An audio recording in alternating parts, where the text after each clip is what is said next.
A friend of the suspect, the man I'm sure many of you around the world will now have seen video of with a meat cleaver in his hands in the aftermath of the attack on the British soldier on Wednesday. Well, questions remain about the motivations behind the killing. There has been much speculation. It was an extreme Islamic attack, but British Muslims have been quick to denounce it. With me is Suja Shafi, who is Deputy Secretary General of the Muslim Council of Britain. And, sir, we are delighted that you are with us this evening. I have to immediately put to you what the friend of this suspect has just said to Dan Rivers and to CNN.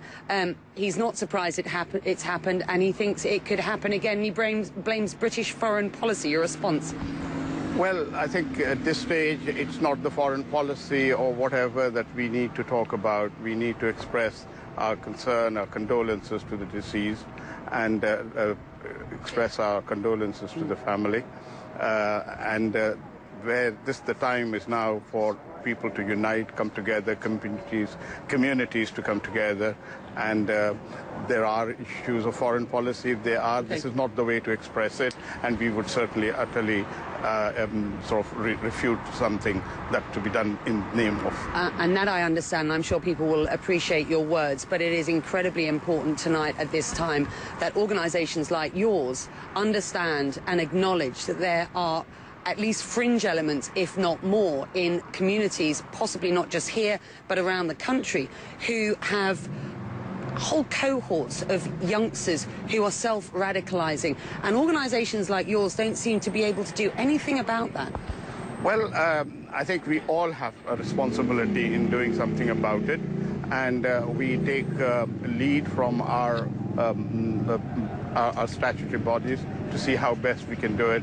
We are trying our best to make sure that people follow the rules of Islam, But my worry is that organisations like yours are simply not in touch. There are reports, though unconfirmed this evening, excuse me, sir, reports, though unconfirmed this evening, that one of the suspects didn't pray in the mosque here. He prayed with a separate group, and that group are radicalised youth.